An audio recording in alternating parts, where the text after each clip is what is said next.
Welcome back once again to the Imaginary Gallery. It's TJ, your host. We're discussing the different types of abusive people and referencing Lundy Bancroft's book, Why Does He Do That? Inside the Minds of Angry and Controlling Men, which we've expanded to include women too. The second type of abusive person he lists is called the water torturer.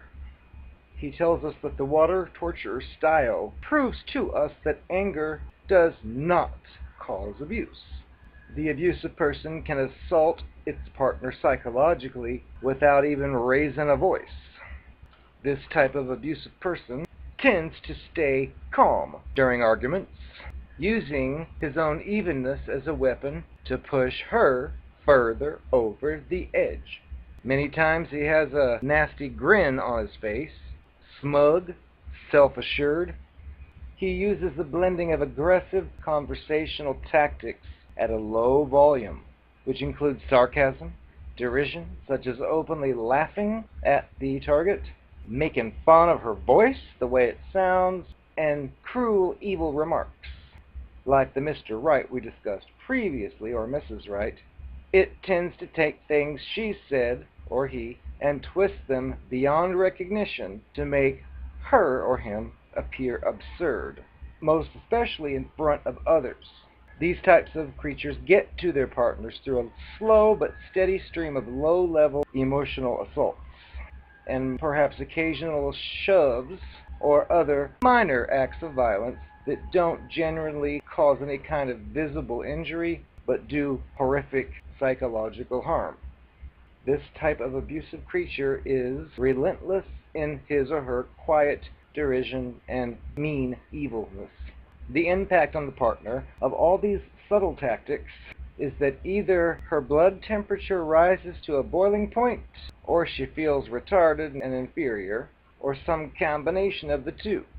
In an argument, the partner may end up yelling in frustration, leave the room crying, or sinking down into silence.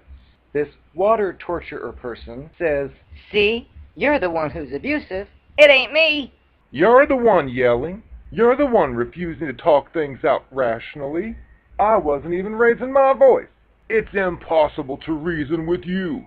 Psychological effects of living with this type of water torturing monster can be severe. This type of person's tactics can be very difficult to identify, covert, so they can sink in deeply. It's very difficult if you're the target of such abuse to not blame yourself for your reactions to what this partner does, even if you don't have any words for it. When somebody slaps you in the face, you know you've been slapped. But when a person feels psychologically assaulted with little idea why, after an argument with this water torturer person, he or she may turn the frustration inwards. How do you seek support from a friend, for example, when you don't know how to describe what it is that's going on or what's wrong? The water torture person tends to genuinely believe that there's nothing strange about its behavior. When the partner starts to confront him or her with his or her abusiveness, which usually does end up occurring, the evil one will look at her or him as if she's crazy and say, "What are you talking about? I've never done anything to you." Friends and relatives who have seen the interactions may back him up if it's a man. They shake their heads and say to each other about you, I don't know what's wrong with her. She just explodes at him for no reason. He's just so low-key. Kids can develop the impression that mama gets blown up over nothing. If it's the lady, she herself may start to wonder if there's something psychologically wrong with her. This water torture monster is payback-oriented, like most of the abusive people out there. But this type may hide it better than others. If this type is physically abusive, the violence may take the form of cold-hearted slaps that are all for your own good, or to get you to wake the blank up, rather than an explosive rage. The water torturer's moves appear carefully planned out, and rarely are obvious mistakes made, such as letting the abusiveness show out in public, because that could turn other people against it. Can't have that. Or could cause legal problems. If you're involved with a water torturer, you may struggle for years trying to figure out what the blank is happening. You may feel you overreact to its behavior and that it's really not that bad. But the effects of its control and contempt have crept up on you over the years. If you finally leave this person, you may experience intense periods of delayed rage as you become conscious of how quietly but deathly oppressive the creature was. This style of person rarely lasts long in an abuser program unless it has a court order. This type is so accustomed to having complete success with its tactics that it can't tolerate an environment where the counselors recognize and name its maneuvers and refuse to let him get away with them. This type of abusive person tends to rapidly decide that the group leaders are as crazy as the partner is, and then it usually heads for the door. In the box, Bancroft tells us that the central attitudes that drive this type of abusive monster would be, You are crazy. You fly off the handle at nothing. I can easily convince others that you're the one who is screwed up. As long as I'm calm, you can't say anything that I do is offensive, no matter how cruel it is. I know exactly how to get under your skin and press your buttons. And if anybody ever told you I was a prostitute, they're lying. They're just jealous. Well, sure, I took that boy's lunch money in grade school once and let him touch me down there, but I ain't no hooker. I ain't no whore or prostitute. That was just experimentation. Give me a break. So what if in high school I told that boy if he'd write my term paper for me I'd blow him? But that's not a hooker. I'm not a whore. That was just business. So give me a break. So what? My college teacher asked me over once to help him put away his dishes. Not my fault he gave me an A in the class, even though I didn't even know any of the answers. And I had an abortion, so that doesn't count. So we didn't do anything wrong. Why are you so judgmental? You must be jealous.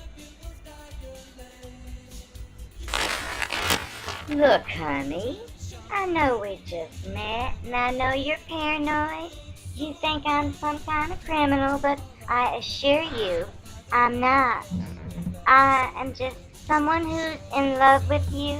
I gave you my list of references.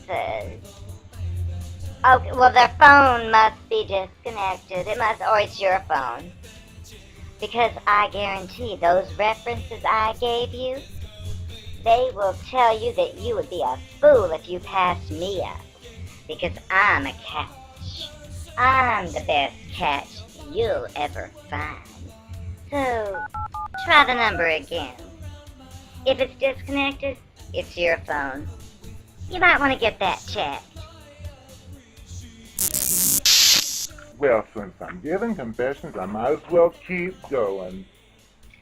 This might be tough for you, but remember in high school when I was your best friend and told you how much I loved you and wanted to be with you, and you were just a little shy at the time?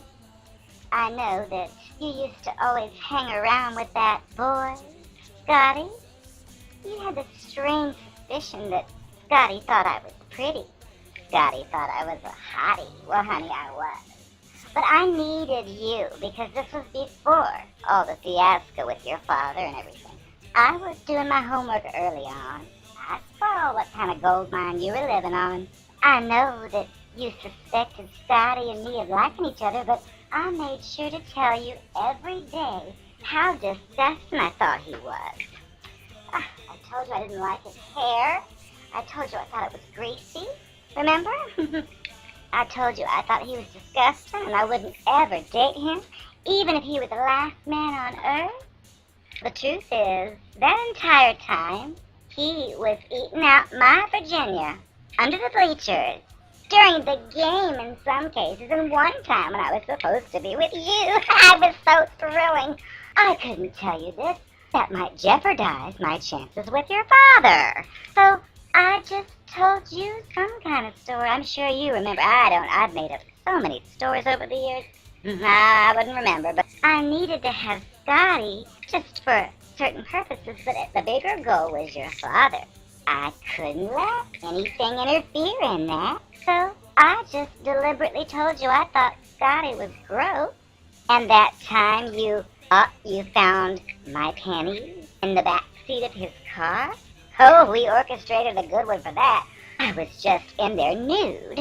He had popped my Virginia several times, and we were laughing. What if you knew?